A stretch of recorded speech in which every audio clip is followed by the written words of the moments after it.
Hello everyone, welcome back to my channel. ఇప్పుడైతే మనం అధిష్టానం మందిరం వైపు వెళ్తున్నాం.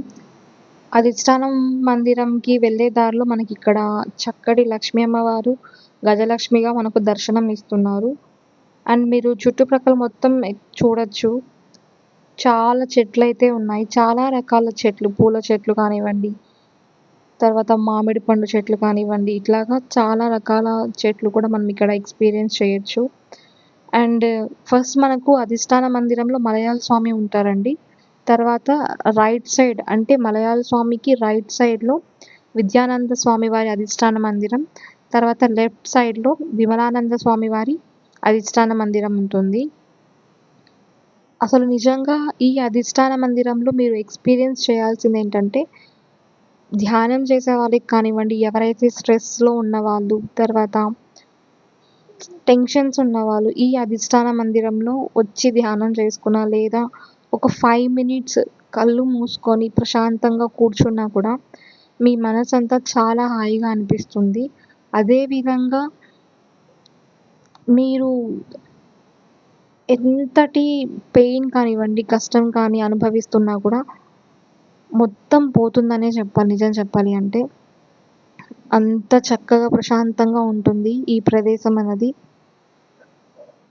ఒక్కసారి లైఫ్లో మీరు వచ్చి ఈ ప్రశాంతత ఎక్స్పీరియన్స్ చేయాలంటే ఖచ్చితంగా వచ్చి ఎక్స్పీరియన్స్ చేయండి.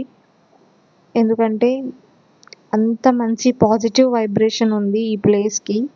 అండ్ ఇక్కడ అధిష్టాన మందిరం కూడా ఒక ఆలయ గోపురం లాగా కన్స్ట్రక్షన్ చేశారండి. అంత చక్కగా కన్స్ట్రక్షన్ అయితే చేసి ఉన్నారు, మీరు చూడొచ్చు. ఇలాంటి కన్స్ట్రక్షన్ మీరు ఎక్కడ చేసి ఉండరు, ఐ మీన్ చూసి కూడా ఉండరనమాట. అంత నీట్గా కన్స్ట్రక్షన్ చేసి ఉన్నారు ఇక్కడ. ఇక్కడ మలయాళ స్వామి అధిష్టాన మందిరం నుండి విద్యానంద స్వామి అధిష్టాన మందిరానికి లోపల నుండి దారి ఉంది. అండ్ అదేవిధంగా సేమ్ మలయాళ స్వామి దగ్గర నుండి మనకు విమలానంద స్వామి అధిష్టాన మందిరం కూడా దారి ఉందన్నమాట. మీరు లోపల నుండి ఇక్కడికి రావచ్చు.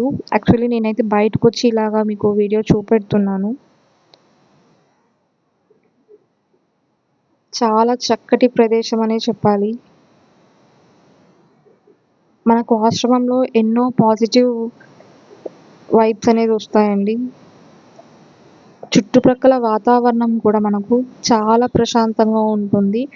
ఆల్మోస్ట్ ఈ ఆశ్రమం మొత్తం నిజంగా చెప్పాలంటే పెద్ద ఆశ్రమం అనే చెప్పాలి. అంత ప్రదేశం ఉంది ఇక్కడ.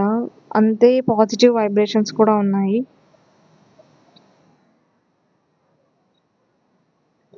మీరు కూడా తప్పకుండా వచ్చి అధిష్టాన మందిరంలో ఉండి ధ్యానం చేసుకుంటే చాలా మంచిది. అంత మంచి పాజిటివ్ వైబ్రేషన్స్ అయినా వస్తాయి. ఈవెన్ మనం ధ్యానం చేయకపోయినా జస్ట్ ఇప్పుడున్న జనరేషన్లో స్ట్రెస్ మనకి ఉండకూడదు. అట్లీస్ట్ ఒక్కరోజైనా మనం స్ట్రెస్లెస్ లేని లైఫ్ లీడ్ చేయాలి అనుకుంటే ఖచ్చితంగా ఈ ప్లేస్ అయితే విజిట్ చేయండి. నెక్స్ట్ పార్ట్ 3లో నేను మీకు చెప్తాను అన్నపూర్ణ భవన్ గురించి, ఎలాగ ఆశ్రమం వాళ్ళు నిత్యాన్నదాన కార్యక్రమాలు జరుపుతున్నారు అన్నది. ఇది మలయాళ స్వామి వారి అధిష్టాన మందిరం అండి. బయట నుండి చూపెడుతున్నా, చాలా బాగుంటుంది. బయట నుండి ఇంత బాగుంటే లోపల ఇంకా బాగుంటుంది. మీకు ఆల్రెడీ నేను మీకు చూపెట్టాను.